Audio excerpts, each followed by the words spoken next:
आप सबको मेरी तरफ से राधे राधे। आज मैं एक बहुत ही सुंदर कथा सुनाने जा रही हूँ, जो मैंने संतों के मुख से सुनी थी। एक बार प्रहलाद जी का इस धराधाम से जाने का समय आ गया, तो नारायण भगवान स्वयं विमान लेकर प्रहलाद जी को लेने के लिए पहुंचे। उन्होंने प्रहलाद जी को कहा, प्रहलाद जी चलिए, अब आपका यहाँ से जाने का समय आ गया है। तो प्रहलाद जी कहने लगे, मैं वैकुंठ धाम अकेले नहीं जाऊंगा, मैं अपनी प्रजा में से बहुत से लोगों को अपने साथ लेकर जाना चाहता हूँ।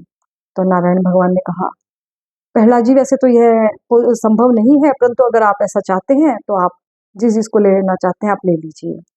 प्रहलाद जी ने अपने प्रहलाद जी अपने नगर में निकले तो उन्होंने सबसे पहले एक वृद्ध आदमी को देखा। उन्होंने कहा, बाबा मेरे साथ वैकुंठ धाम चलिए। तो वह बुजुर्ग कहने लगे, प्रहलाद जी अभी मैं नहीं जाना चाहता, अभी मैं अपने पहले पोते की शादी देख लूं, उसके बाद मैं वैकुंठ धाम जाऊंगा, तो अभी तो मैं नहीं जा सकता। प्रहलाद जी कुछ आगे बढ़े तो उन्होंने देखा एक दादा और पोता आपस में खेल रहे थे। पोता बहुत छोटा था और वह अपने दादा के सिर पर चप्पल मार रहा था।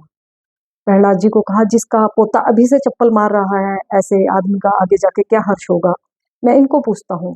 उन्होंने प्रहलाद जी ने उस व्यक्ति को कहा, आप मेरे साथ वैकुंठ धाम चलिए। तो उस व्यक्ति ने जाने से मना कर दिया। प्रहलाद जी ने कहा, आपका पोता आपको चप्पल मार रहा है। उसने कहा, प्रहलाद जी ये तो बच्चा है और मैं तो इस बच्चे के साथ खेल रहा हूँ, यह तो दादा पोते का प्यार है और अभी मैं वैकुंठ धाम नहीं जाना चाहता। प्रहलाद जी ने बहुत से लोगों से पूछा, सबने मना कर दिया। तब प्रहलाद जी ने एक कीड़े से पूछा।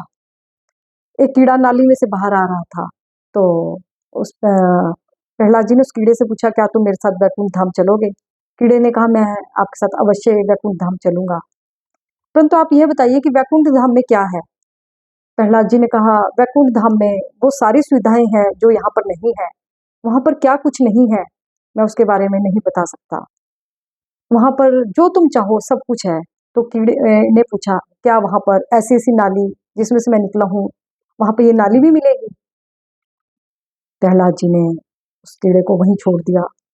अब कीड़ा अब प्रहलाद जी समझ गए कि जब तक जिस इंसान के ऊपर प्रभु की कृपा न हो जाए, वह तब तक वैकुंठ धाम नहीं जा सकता।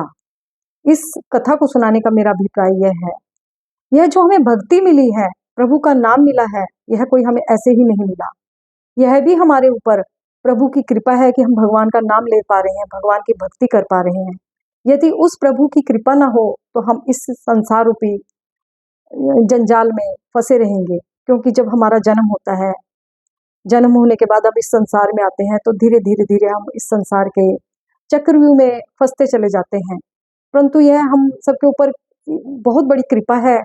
जो भगवान की भक्ति कर रहे हैं उनके ऊपर बहुत बड़ी कृपा है कि हम इस संसार चक्र में आकर भी भगवान का नाम ले पा रहे हैं। क्योंकि जब तक भगवान की मर्जी नहीं होगी, कृपा आपके ऊपर कृपा नहीं होगी, तब तक आप भगवान की भक्ति नहीं कर सकते। वैकुंठ धाम तो जाना बड़े दूर की बात है, आप भगवान का नाम तक नहीं ले सकते। तो आप जो भगवान का नाम ले रहे हैं, यह आपके ऊपर भगवान की कृपा है। आपको यह कथा अवश्य ही पसंद आएगी, मुझे ऐसा विश्वास है। जय जय श्री राधे।